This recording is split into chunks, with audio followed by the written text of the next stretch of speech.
अंग्रेजी शासन की अमानवीयता और भारतीयों की दयनीय स्थिति से परेशान होकर जिन अंग्रेज अधिकारियों ने भारतीयों को नई राजनीतिक चेतना का संदेश दिया, उनमें एलन ऑक्टेवियन ह्यूम प्रमुख थे। ह्यूम साहब ने ये अच्छी तरह महसूस कर लिया था कि सन 1857 जैसे असंतोष के भीषण विस्फोट से बचने के लिए एक नई राजनीतिक संस्था की बहुत जरूरत है।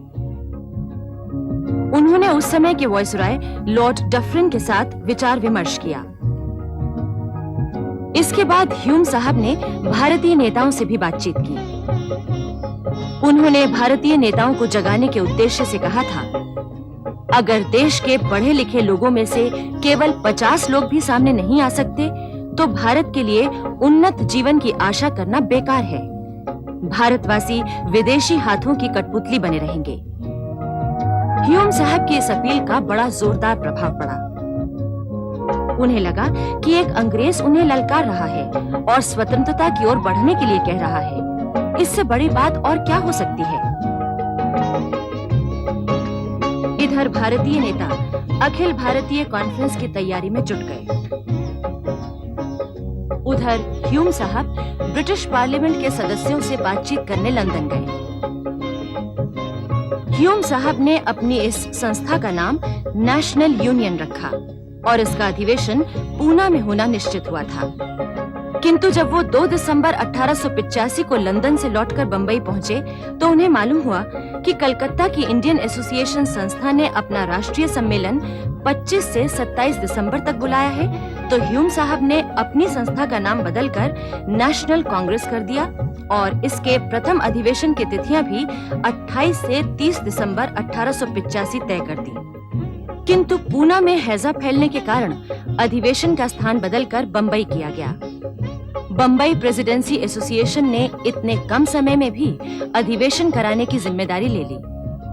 इस तरह नेशनल कांग्रेस का प्रथम अधिवेशन बंबई में होना निश्चित हुआ। गोकुलदास तेजपाल संस्कृत विद्यालय में प्रतिनिधियों के ठहरने का इंतजाम किया गया।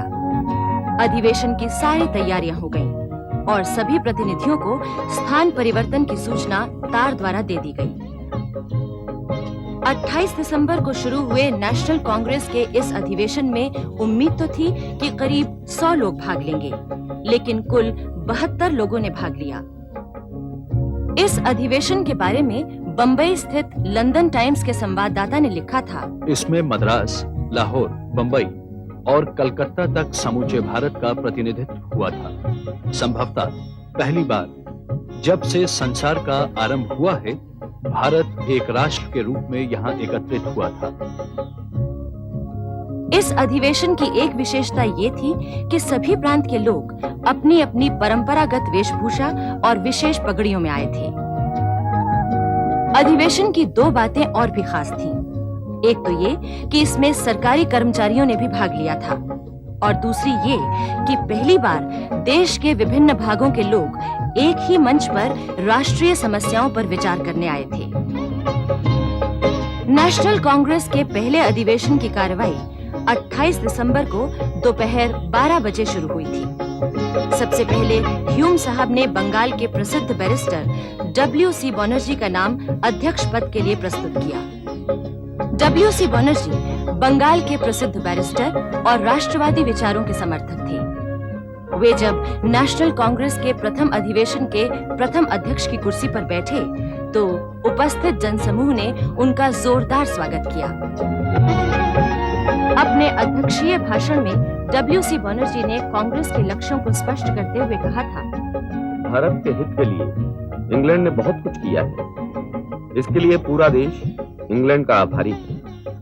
उसने हमें गति दी, रेलवे दी और सबसे कीमती वस्तु पाश्चात्य शिक्षा दी। परंतु अभी हमें बहुत कुछ करना है। देश के वासी जैसे जैसे शिक्षित होते जाएंगे, वैसे वैसे उनमें राजनीतिक प्रगति की इच्छा बढ़ती जाएगी। मैं समझता हूं कि यूरोप की तरह की शासन पद्धति की इच्छा रखना राजद्रोह नहीं है। मेरा विश्वास है कि हम जो चर्चा करेंगे वो सरकार तथा प्रजा दोनों के लिए लाभप्रद होगी। कांग्रेस के प्रथम अधिवेशन का अंत महारानी विक्टोरिया की जय जयकार से हुआ। इस जय जयकार का प्रस्ताव पेश करते हुए ह्यूम साहब ने कहा था, महारानी के लिए जयकार केवल 3 बार नहीं बल्कि 3 का तिगुना, और यदि संभव हो तो उससे भी तिगुनी की जाए।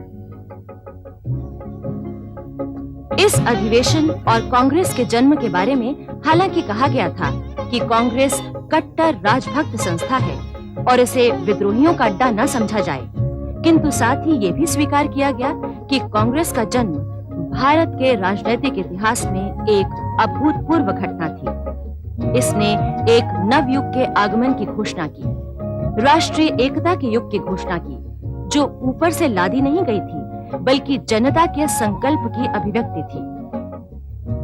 सन 1886 में 27 से 30 दिसंबर तक कांग्रेस का दूसरा अधिवेशन कलकत्ता के टाउन हॉल में हुआ। इसमें 440 लोगों ने भाग लिया था। इस अधिवेशन में पहली बार बंकिम चंद्र चटर्जी का गीत वंदे मातरम गाया गया था। बंकिम बाबू ने ये गीत अपने प्रसिद्ध उपन्यास आनंद मठ में लिखा था, जिसके माध्यम से उन्होंने भारतीय जनता के सामने स्वाधीनता की लड़ाई का एक इतिहास प्रस्तुत किया था। बंकिम बाबू को बचपन से ही अपनी मातृभूमि और मातृभाषा के प्रति प्रेम था। उन्होंने अंग्रेजी के मुकाबले बांग्ला भाषा के साहित्य को श्रेष्ठ सिद्ध किया और ऐसी रचनाएं दी जिनको साहित्य जगत में बहुत सम्मान मिला। सरकारी नौकरी में रहकर भी बंकिम बाबू ने बड़े साहस के साथ देशभक्तिपूर्ण रचनाएं लिखी।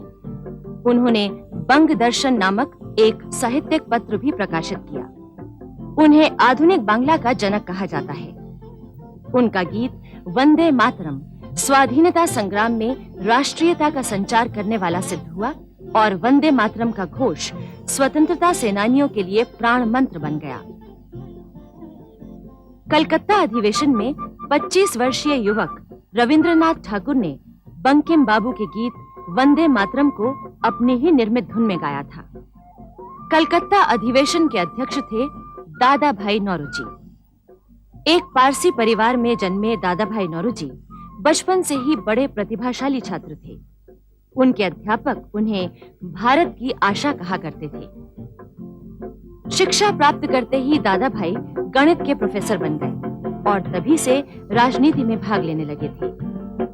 उन्होंने सन 1852 में बंबई एसोसिएशन की स्थापना की थी और रास्त गुफ्तार नामक एक पाक्षिक अखबार भी निकाला था। सन 1855 में एक ब्रिटिश कंपनी के आमंत्रण पर दादा भाई इंग्लैंड चले गए।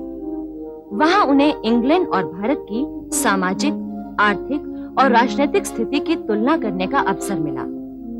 दादा भाई ने ब्रिटेन की जनता में भारत के प्रति दिलचस्पी पैदा करने की कोशिश की। इस तरह वो धीरे धीरे भारत की दशा सुधारने के काम में पूरी तरह से जुट गए। कलकत्ता अधिवेशन के अध्यक्ष पद से उन्होंने अंग्रेजों के शासन के प्रति विश्वास व्यक्त करते हुए कहा था, ये महारानी विक्टोरिया और ब्रिटेन के नागरिकों के कारण ही संभव हो पा रहा है कि हम निर्भय और स्वतंत्र रूप से निसंकोच अपने विचारों को व्यक्त कर रहे हैं। जैसे जैसे कांग्रेस का विकास होता गया, उसमें ये विचार भी विकसित होने लगा कि देश में अपना शासन हो और गुलामी से मुक्ति मिले। मिस्टर ह्यूम इस बात पर बराबर जोर देते रहे कि वैधानिक तरीके से संघर्ष करते रहने से अवश्य सफलता मिलेगी, किंतु यदि विप्लवी ढंग अपनाया गया तो ये एक भयानक भूल होगी।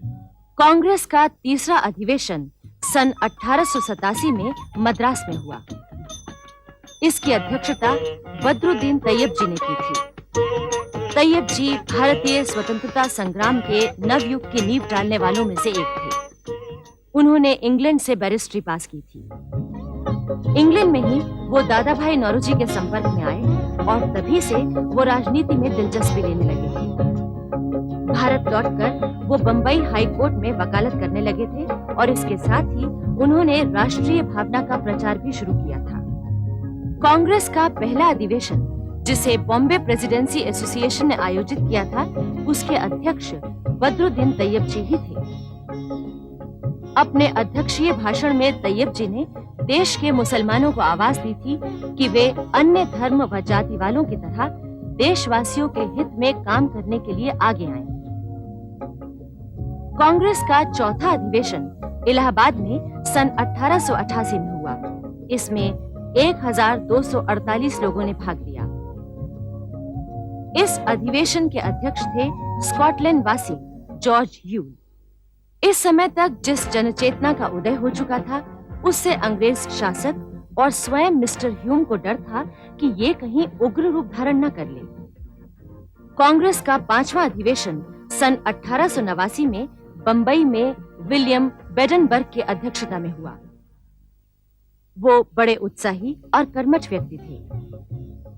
इंग्लैंड में भारत विरोध प्रचार का उन्होंने जोरदार खंडन किया था। अपने अध्यक्षीय भाषण में उन्होंने स्पष्ट किया था कि भारत के लोग शांति, सुव्यवस्था और स्वस्थ शासन चाहते हैं। सन 1890 में कांग्रेस का 6ठा अधिवेशन बंबई प्रेसिडेंसी एसोसिएशन के जनक और कांग्रेस के प्रारंभिक सदस्य फिरोज शाह मेहता की अध्यक्षता में बंबई में ही हुआ। फिरोज शाह मेहता ने इंग्लैंड में बैरिस्ट्री पढ़ी थी और वहीं दादा भाई नौरोजी के संपर्क में आकर राष्ट्रीय आंदोलन में शामिल हो गए थे। उनकी विद्वता, समझदारी और दूरदर्शिता का लोहा ब्रिटिश सरकार तक मानती थी। वो अपने को पहले भारतीय फिर पारसी मानते थे। इसके बाद 7वां अधिवेशन सन 1891 में नागपुर में पी आनंद चार्लू की अध्यक्षता में हुआ। वो एक प्रसिद्ध वकील, शिक्षा शास्त्री और समाज सुधारक थे। कांग्रेस से वो उसकी स्थापना काल से ही जुड़े हुए थे। वो चाहते थे कि अंग्रेजी शासन का अंत हो, राष्ट्रीयता की भावना जागे और देश के लोग अपनी संस्कृति का महत्व समझें। यद्यपि हमें बहुत थोड़ी सफलता मिली है, परंतु आगे आने वाली पीढ़ियां हमारे परिश्रम का फल चखेंगी और उन लोगों को याद करेंगी जिन्होंने साहस और निष्ठापूर्वक त्याग करते हुए अपने ध्येय को प्राप्त करने के लिए कष्ट सहे हैं। इस समय तक कांग्रेस में दादा भाई नौरोजी, सुरेंद्रनाथ बैनर्जी और गोपाल कृष्ण गोखले जैसे उदारवादी नेताओं का काफी प्रभाव फैल चुका था। सुरेंद्रनाथ बैनर्जी भारत की राजनीतिक एकता आंदोलन के जनक थे। उनकी भाषण शैली बड़ी ही प्रभावशाली थी। आवाज इतनी बुलंद थी कि बड़ी-बड़ी सभाओं में सबसे पीछे बैठा व्यक्ति भी उन्हें सुन सकता था। उन्होंने बैरिस्ट्री पास की थी, किंतु अंग्रेज सरकार ने उन्हें वकालत नहीं करने दी। आखिर वो अंग्रेजी के प्रोफेसर बन गए, लेकिन इसके साथ-साथ वो राजनीति में भी बड़ी मुस्तैदी के साथ काम करते रहे। गोपाल कृष्ण गोखले एक साधारण परिवार में जन्मे थे, किंतु अपनी प्रतिभा के बल पर उन्होंने केवल 18 वर्ष की आयु में ही बीए कर लिया था। फिर वो आर्थिक समस्याओं के कारण अध्यापन करने लगे। साथ ही साथ उन्होंने कानून की पढ़ाई भी जारी रखी। वो राजनीति और शिक्षा को मिलाने के पक्ष में नहीं थे। उनकी स्पष्ट धारणा थी कि देश सेवा करने का मुख्य उपाय यही है कि हम अपना जीवन निष्पाप बनाएं। लेकिन इसी समय कांग्रेस में गर्म दल का उदय हुआ। महाराष्ट्र में लोकमान्य बाल गंगाधर तिलक, बंगाल में अरविंद घोष और विपिन चंद्र पाल और पंजाब में लाला लाजपत राय जैसे नेता थे जो अंग्रेजी सरकार के विरुद्ध कठोर नीति अपनाने के पक्ष में थे। बाल गंगाधर तिलक जब वकालत पढ़ रहे थे, तभी से ये जानने लगे थे कि देश की हालत सुधारना है तो देश के लिए जीवन होम करने वाले लोग चाहिए। उन्होंने देश सेवा का मार्ग अपनाया और मराठी में केसरी और अंग्रेजी में मराठा नामक 2 साप्ताहिक प्रकाशित किए। अरविंद घोष अनेक भाषाओं के विद्वान थे। वे दर्शन के ज्ञाता थे। वो न केवल भारत को गुलाम बनाने वाली ताकतों के विरुद्ध थे, बल्कि भारत को स्वतंत्र करने के लिए कुछ भी करने को बेचैन थे।